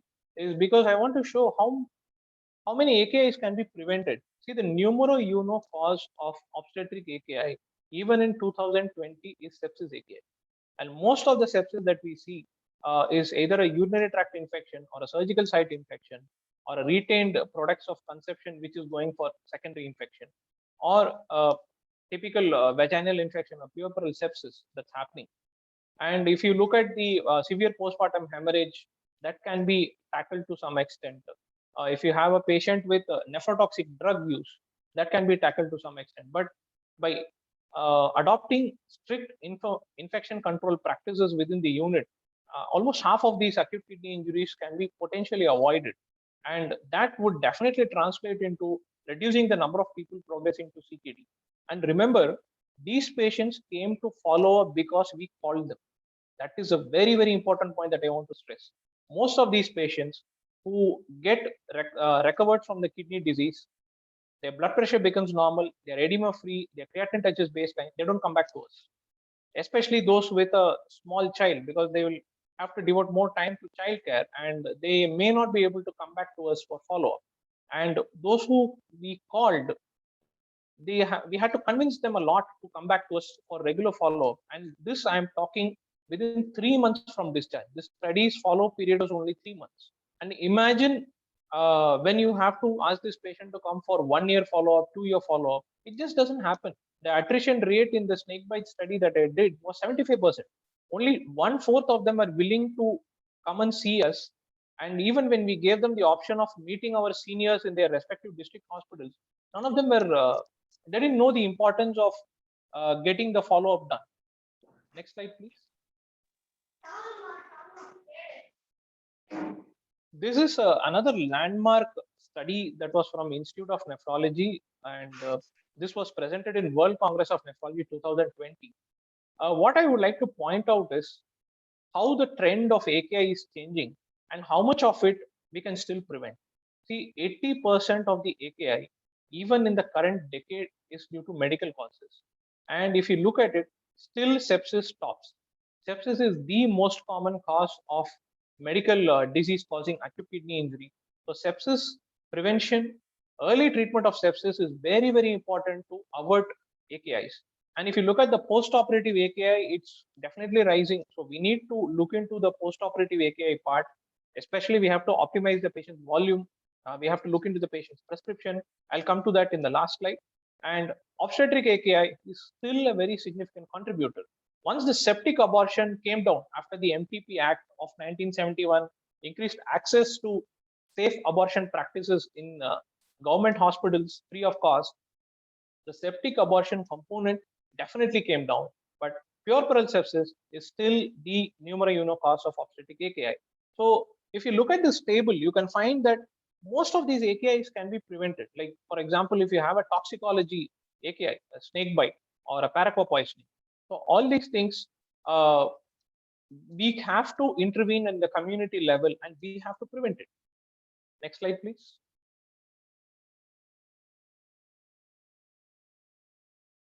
So this is a table from the same data, but I didn't publish this. The earlier table was there. This is from our department data. If you look at the dialysis requirement pattern, still half of the AKI patients who come to a tertiary care institution require dialysis. But the same group, which is very vulnerable to develop complications of AKI, only less than 10% of them ever come back to follow. When we are looking at a country like United States that have a insurance-based healthcare, where the insurance companies reimburse patients for following up with the nephrologist for AKI related complications, only 5% of them have met a nephrologist after discharge within the next 1 year. So let that sink in. We are talking about thousands of patients, and only few hundreds are turning back to us for follow-up. And even among them, those who have proteinuria or hypertension, they are not initiated on RAS blockers to retard the progression of the kidney disease. So this is a big problem that we are staring at, because right now I'm in Mailadurai. What I understand is this hospital does not have the facilities for me to run a full nephrology department. But every day, every day we have new patients with CKD coming with pulmonary edema, or an OPD patient with a new diagnosis of CKD, acute kidney injury due to community acquired causes, mostly due to sepsis and snake bite. It is still there. And most of these patients do not come back to us for follow-up. Their touch with the hospital remains as long as they are as an inpatient. And once they go out, they have to go about with their daily living. For them, taking a day off their daily work and coming back to the hospital means a day's wage is lost for both the patient as well as the caregiver. So they try to postpone or even avoid coming to the hospital unless they have any symptom. Next slide, please. So what can we do? Before I start with prevention, I would like to add a few things here. First thing is, it's really good that the Association of Physicians of India is conducting district level meets and regional meets. In the same breath, I would like to stress that it's better we start opening district level registries. The earlier acute kidney injury study that we had I had shown from Institute of Nephrology, it was based on AKI registries in the respective time periods. So if not for just publication's sake, opening a registry, collecting data, analyzing the data from time to time will actually give a real idea of what's happening in the community, how our practice patterns are changing, what are the ways in which we can intervene and do something about it. Like, for example, if you open a registry for acute kidney injury in your respective centers, you may find out the etiology for acute kidney injury may be completely different. It need not be the same that you have in my institution or Stanley Medical College or Vellore Medical College for that matter. We all cater to different set of people in the large population that we have. So the community acquired AKI will change from place to place. But what remains is that AKI is not given the same importance in our wards as we give to an acute myocardial infarction. Acute kidney injury and acute myocardial infarction are one and the same when you are considering the effect it has on the organ concerned. If you don't thrombolize occluded coronary artery, or if you don't open up the artery, you're losing muscle. The patient is going to go for heart failure and his lifespan is truncated to few years. The same way, if we are not going to detect AKI early, if we are not going to prevent AKI, we are going to add a significant number of CKD patients to an already burdened health system. So we have a giant chunk of diabetics roaming around in our country, and most of them will progress to CKD because looking at the level of glycemic control that we have, only 22% have good glycemic control at any given point. So you like have 80% who have uncontrolled diabetes. In a few years down the line, they are going to progress to diabetic nephropathy and add to the CKD burden. And these people are the unexpected, undocumented CKD burden that we are going to receive in the future. So the first step is always prevention. So how do we prevent an AKI in my unit? The first thing I have to do is I have to identify the vulnerable groups. The elderly, those who have other organ disease like a liver disease, heart failure, or a chronic lung disease, these people are more vulnerable to develop AKI. And those who have a situation, an admission due to some reason, which is going to put them at risk for AKI, like for example, a patient who is coming to us with hypotension due to any reason, cardiogenic shock, septic shock, bleeding after trauma. So these patients are vulnerable for AKI. So what I have to do is I have to initiate preventive measures so that this patient does not progress to AKI. So the other group is patients who are on medications that put them at risk for AKI, like those who are on RAS blockers. So most of the most common drug that we are going to use for antihypertensive therapy is a combination of a thiazide diuretic with an ACE inhibitor or an ARB. So these patients should be given a sick day medication guidance, like if they fall ill, should they have developed a diarrhea or severe vomiting, they are dehydrated.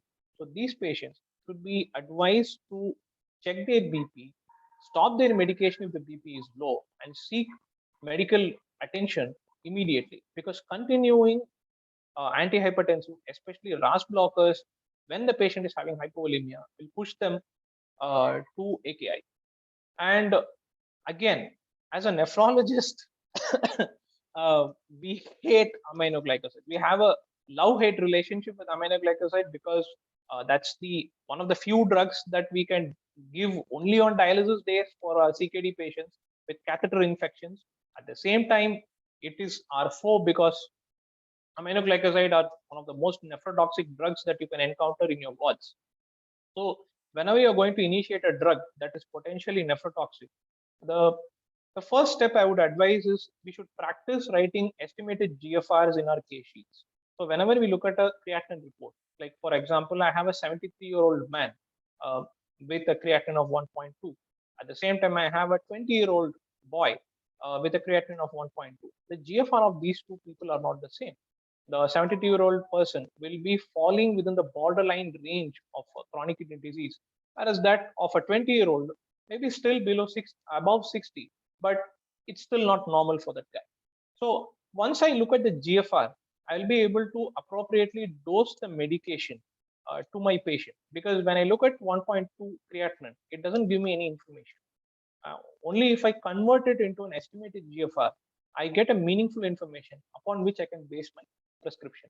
So the first step should be, whenever we write a drug, just like how we check whether it's safe whenever we see a reproductive age women walking into a clinic, before we write a prescription, we always ask for the last menstrual period, and we go through the drug safety records to see whether it's compatible with pregnancy, should this woman be pregnant. The same way, check the EGFR, look into the formulary and identify whether dose modification is needed for this drug, or if this drug is potentially nephrotoxic, can I change it to another medication? And the other important thing is the patient should have an adequate access to care. So the vulnerable people should be given some way to come and consult at least a physician to identify whether they have a evolving AKI, so that you can stop the AKI from progressing. See, remember, the first 24 hours after AKI is very crucial. Just like the first few hours after myocardial infarction, the first 24 hours, if you are able to stop the ongoing kidney damage, the damage is reversed. So this patient is saved from the lifelong curse that he has to bear with him when he's going home. Early management of AKI is very, very important. There is a concept called renal response team, wherein you page the nephrologist. I think Anita will know how much we used to torture the nephro PGs in MMC. The moment we see a creatinine going up, we give a call over and they come back and scold us for the same. That's like a different story. So renal response team is like you identify a patient who developed an AKI. So we page the duty nephro team. We tell them what's happening. They will give an immediate response. The points that I said earlier. So optimize the volume status, look for obstruction. You check the prescription for any nephrotoxic medication. You change the fluid, like don't give 0.9% sodium chloride. Instead, you give a balanced crystalloid like Ringer's lactate or a plasmalite. So that is very, very important. And preventing progression of AKI is very important, because by shortening the duration of acute kidney injury, you are reducing the extent of damage that's happening within the kidney, which in turn translates into lower long-term consequences after acute kidney injury. It's just like myocardial infarction. Like you thrombolize a myocardial infarction early, you preserve the LV mass, and you stop the patient from going into NYHA class 3, class 4 heart failure. Just think of it that way. Like you have an AKI, you treat it aggressively, and you prevent this patient from going into CKD or hypertension later on in life. Whenever you think of this, look at the pregnancy AKI chart. Like 25-year-old woman who is going to who had an AKI, who has recovered, is not turning back for follow-up, becomes pregnant again, and her chronic kidney disease is unfortunately diagnosed when she comes back for her antenatal checkup. That is very, very unfortunate, and that is something that's happening in tertiary care institutions, because these patients lose follow-up in the interim period. And follow-up, this is very, very important, and in a resource limited setting like ours, we have to do a risk stratified follow-up. So remember the triangles that I showed? Those group of patients will require the topmost priority in getting follow-up checks. And follow-up, I would say you need not call the nephrologist to get a follow-up. All you need is get a dipstick that's only like 10-20 rupees when you buy in bulk. Check for albuminuria, measure the blood pressure, ask them to do a serum creatinine in a good lab where they have an IDMS traceable assay. We'll talk about it in another talk. So if these three are normal, tell the patient, you come back to me every year for this checkup. That's enough. If we are going to detect a hypertension or a proteinuria, initiate them on a RAS blocker. Losartan and enalapril are dirt cheap, even in the private setup. So give them the most affordable drug which they can take and monitor them. And most importantly, these patients, like any other Indian, are more prone to become diabetics. So you have to enforce risk factor modification, maintain a proper body mass index, check for diabetes, treat the diabetes early, keep the diabetes under control, because the stage 1 in diabetic nephropathy has already reached, because these guys already have glomerular hyperfiltration. So all they need is diabetes to come in and start the mesangial proliferation, and the diabetic nephropathy will set in. So what are the pharmacotherapy options that we have for patients with AKI survivors? Statins. There's one study that followed up patients who had AKI and were initiated on statin or were continuing their previous statin therapy for other cardiovascular indications. And they found that they had a lower mortality. I think it was like 12 to 15%. And this remained after they adjusted this for CV mortality. So there was some benefit with statins, but this was not replicated in other studies. So we need a prospective RCT for this. But right now, the consensus is if the patient needs statin for a cardiovascular indication, please initiate them. Please initiate them on statins. And the other one is RAS blockade. So when you have a patient who are an AKI survivor, there's one study that prospectively followed up these patients and divided them into two arms, RAS blockers versus placebo. And they found a 12% overall mortality reduction with RAS blockade. But the word of caution, remember the sick day medication guidance, 28% increased risk of hospitalization for hypotension and acute kidney injury was there with RAS blockade. So RAS blockade should be monitored. I wouldn't say RAS blocker is a boogeyman. It's like your insulin for diabetes. Insulin is to diabetes as RAS blockade is to nephrology. So you cannot live without them. So the thing is, we have to educate our patients, we have to educate our physicians to identify what are the situations in which the RAS blockade can result in hypotension or acute kidney injury or hyperkalemia. And we have to modify the prescription accordingly. So we cannot give a blanket order that this is not safe for general practice. It is not so, because as physicians, you will be, that'll be the first drug that will come to your mind when you're starting for hypertension. So right now, the take-home message I would say is AKI receives a lot of stepmotherly treatment in our medical wards because it's because of the lack of awareness. And if I digress a bit from the discussion, I would say the undergraduate and the general medicine postgraduate training in India has a woefully inadequate exposure to nephrology in the training period, which in turn translates into lack of understanding of the gravity of the problem that we are staring at. Because if you look at any other system, like a respiratory system or the gastrointestinal system, neurology, of course, is the non case. So they all get adequately represented in the exam preparation as well and in ward rounds. And most of the time, somewhat we are left out. Nephrology field as such is left out, and any discussion about fluid and electrolytes is considered really boring. So that should not be the case. Nephrology patients should, if for nephrology patients to receive a good care, it has to start with our postgraduate training. So in our postgraduate training, we have to incorporate this, just like learning ECG in first year MD, we should learn basic nephrology from first year MD. Thank you.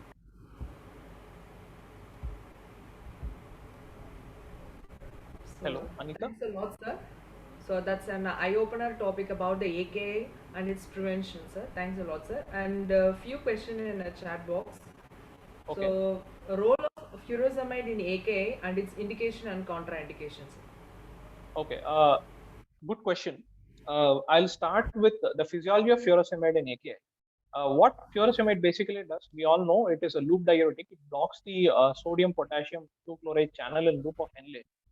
It is advantageous in AKI because it is this channel that uses up a lot of oxygen within the kidney. So the two segments that use up a lot of oxygen are the proximal tubule. It's loaded with mitochondria. So and this proximal tubule lies in the safety of cortex. So it is exposed to a very higher partial pressure of oxygen. Unfortunately, the thick ascending limb is relegated to the relatively hypoxic medulla and the medullary interstitium, and it is not capable of aerobic metabolism. So this purely relies on anaerobic metabolism. By knocking off this channel, you are reducing the oxygen requirement in the medullary interstitium. So as we said, hypoxia causes vasoconstriction in kidney as opposed to any other tissue where it causes vasodilatation. So this vasoconstriction will worsen the hypoxia and will further worsen the ischemic insult. So furosemide theoretically actually breaks this cycle. So how we can use furosemide in AKI is one in the form of a furosemide stress test. In that, like let's consider you have a patient due to some reason has developed an acute kidney injury. You find the patient is creatinine has doubled from baseline. So what you are worried is whether my patient will progress, whether this patient will progress to requiring dialysis.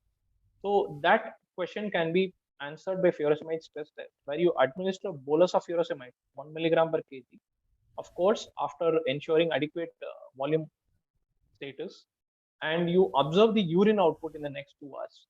So if you are going to get an additional 200 ml urine output in the next ensuing 2 hours, it means this loop of Henle is intact, which is good news because the most hypoxic segment of the kidney tubule is still alive.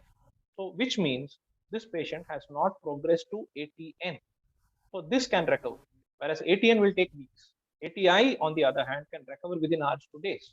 So these patients, you can be rest assured, this patient is not going to progress. So this is the prognostication part.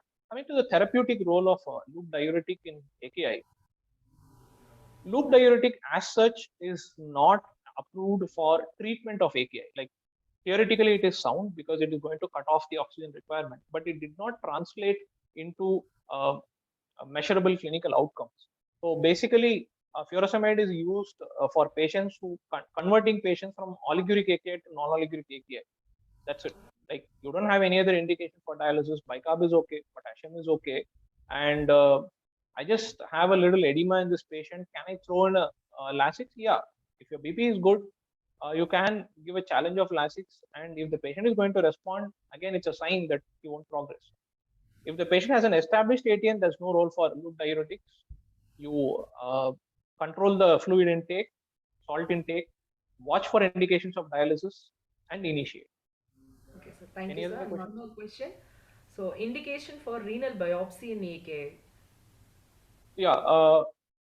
Okay, I will divide this into Institute of Nephrology indications and guideline indications, because most of the nephrology PGs in MMC, like those who have interacted with us, will be like the guys with this gun, biopsy gun roaming around. We'll be looking to biopsy any patient we catch hold of in our wards.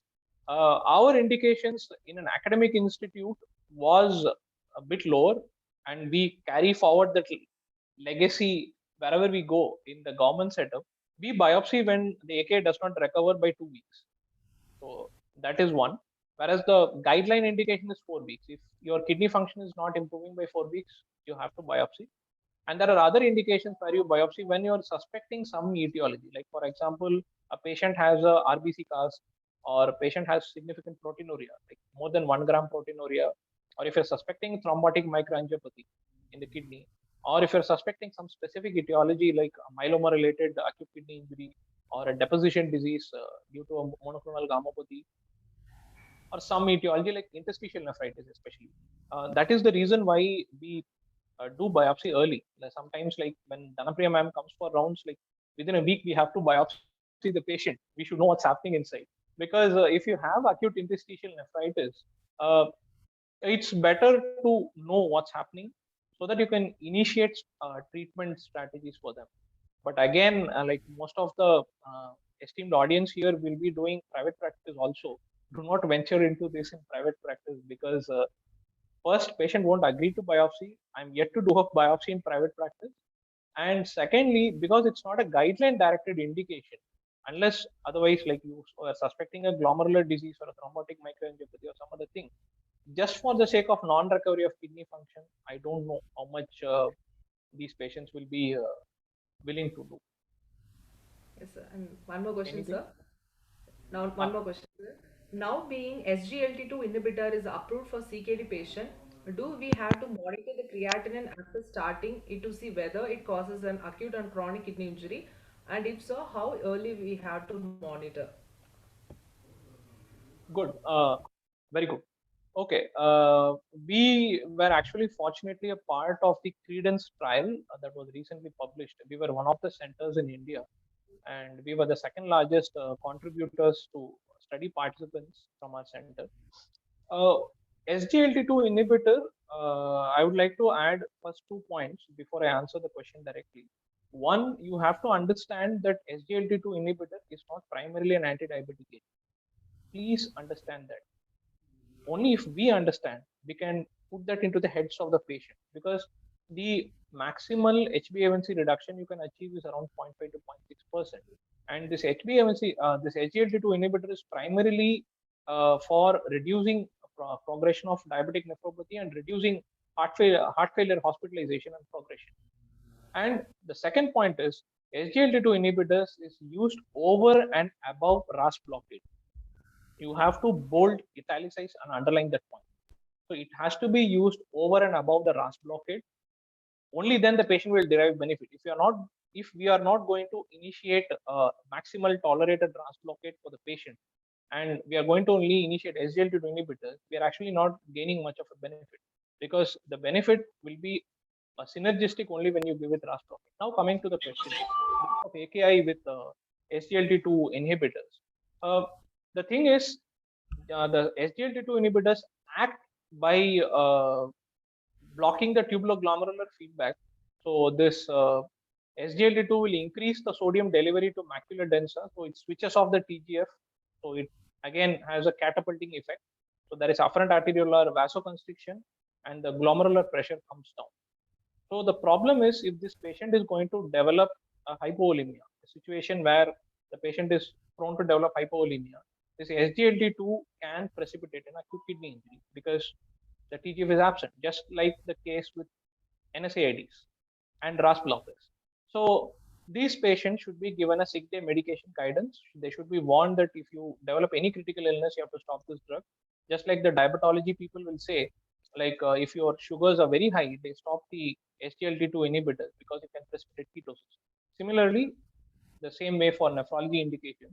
And the second thing is, the same way you monitor creatinine after initiating RAS blockers or increasing the dose of RAS blockers. Like for example, what we do is, once we initiate RAS blockade or SGLT2 inhibitor, we check the creatinine 7 days later. You check a baseline creatinine, write down the EGFR, and then repeat the creatinine 7 days later, and up to 30% rise from the baseline creatinine is acceptable. So anything more than that, you have to withhold the drug and investigate what happened. It may be some other reason, or it may be due to this medication that precipitated AKI in the vulnerable individual.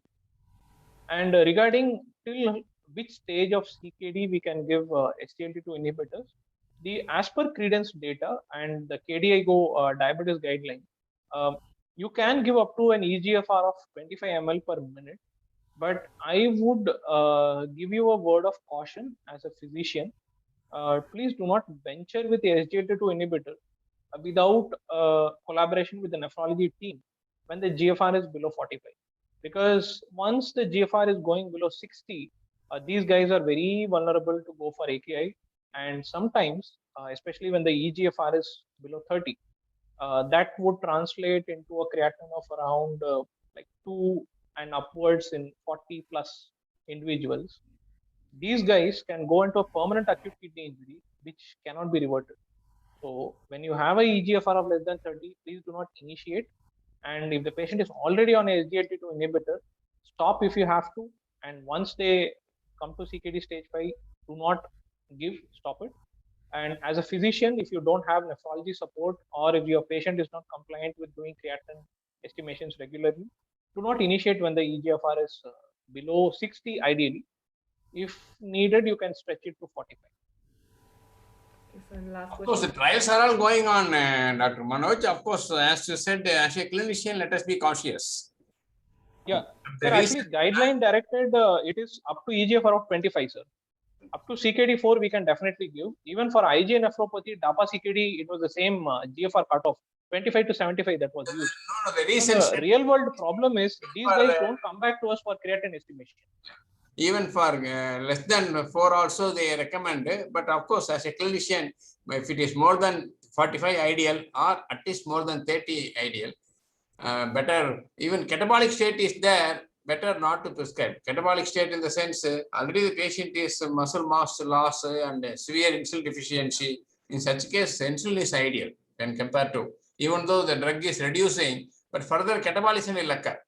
So it will promote excretion of glucose. It will not make the glucose to get utilized. So that it is better to give small dose of insulin. Along with that, linagliptin is safe because linagliptin, even though there is no beta cells, it will suppress the glucagon during hyperglycemic state. During hypoglycemic state, it promotes glucagon by which the glycogen is getting released. Hypoglycemia can be avoided. So rather than keep on digging with the SGLT inhibitors after entering renal failure. Yes, sir. Thank Actually, the caution that I wanted, the point that I want to share was like, if the patient is not willing to check creatinine periodically, it's better for us to be on the safer side, because if this patient slips on to AKI, sometimes they don't recover, especially with stage 4 CKD people. Correct. I recently had a patient here. My first patient here slipped to AKI. His CKD has progressed to ESRD. He is now on dialysis. So they don't understand. Like, This is quite common among diabetes because 10 years of uncontrolled state, once they enter into acute kidney injury, then it will go for permanent only. Otherwise, Yeah. subclinical nephropathy will become overt nephropathy. Yeah. Nephropathy. COVID, we come across a lot of cases like this. Okay. The so-called subclinical nephropathy will become overt during COVID stress as well as hyperglycemic stress. Thank you, sir. And then last question, sir. Can SGLT2 inhibitor be started in a patient who has an history of recovered AKI? And if so, after how much gap we can start it? Okay. Good question again. Now there will be studies getting published with SGLT2 inhibitors post AKI, because the underlying problem in AKI survivors is glomerular hyperfiltration and intraglomerular hypertension, just like in diabetic nephropathy. So addition of an SGLT2 inhibitor along with a RAS blocker will definitely be studied amongst AKI survivors. And if you're going to initiate SGLT2 inhibitors for diabetes per se in an AKI survivor, please wait for the GFR to come to baseline. We usually wait for 4 to 6 weeks. So allow the GFR to stabilize. We will know what is the new normal for this patient. And then you reinitiate at a low dose. Like if you're going to start with canagliflozin, the guideline directed dose is 100 milligram. So you can start with 25 milligram. Ask the patient to come back after a week or 10 days, check the creatinine, keep going on every 2 weeks. Everything depends upon the patient's compliance with the physician advice. And of course, if you have a patient who has constraints regarding repeated laboratory testing or monetary issues, I think you have to be a little careful and not go to the full dose. But ideal, if the patient needs complete benefit of the SGLT2 inhibitor, go to the full dose with careful monitoring of serum creatinine. And the time period is wait for 4 to 6 weeks, identify what is the new baseline of GFR, and then restart. Thank you so much, sir. So I think no more questions. So Manikandan sir, can we go for the vote of thanks? Okay, sir. So I take this golden opportunity to thank each and everyone for active participation.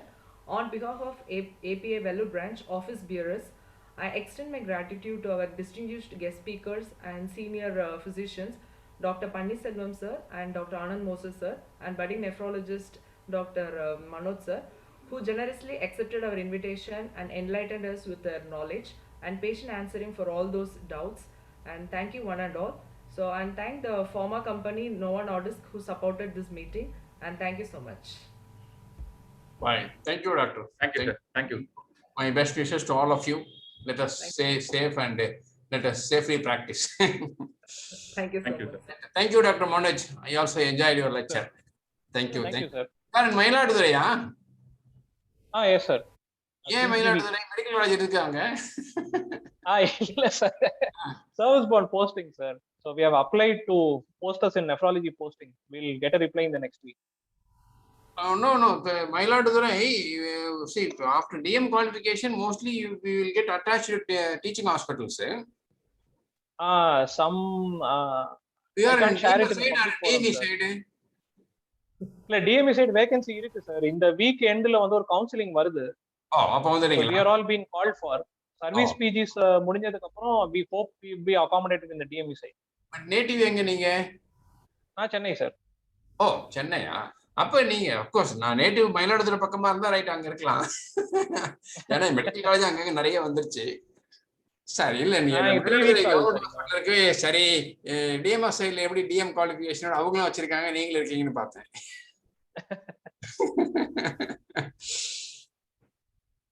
Right, you come back to Vellore otherwise, sir. Sure, sir. Right. All the best. Sir. Thank you, sir. Thank you, sir. Thank you, sir. Bye, sir. Thank you, Manoj, sir. Bye. Thank you, sir.